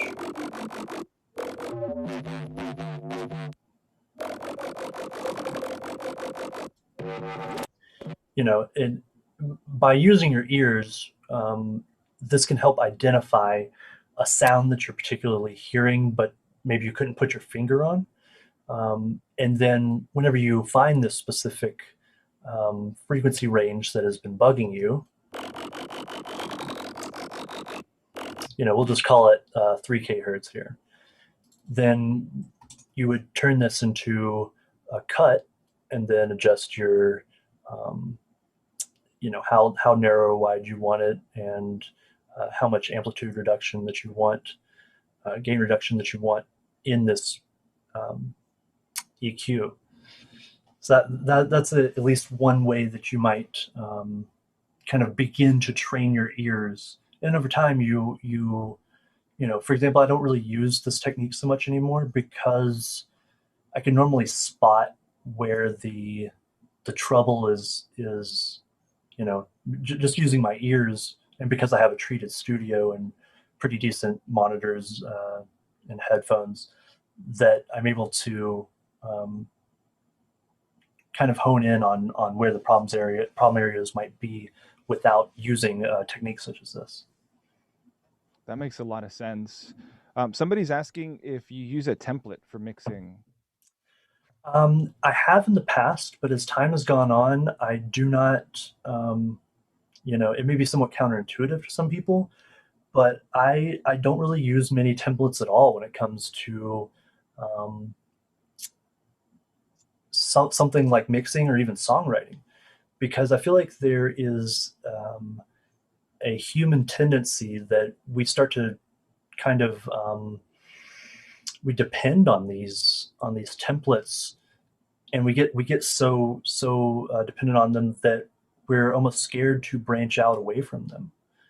You know, I mentioned a little bit earlier about how I'm a big fan of kind of constantly evolving my process and trying to continue to upgrade the way that I do things.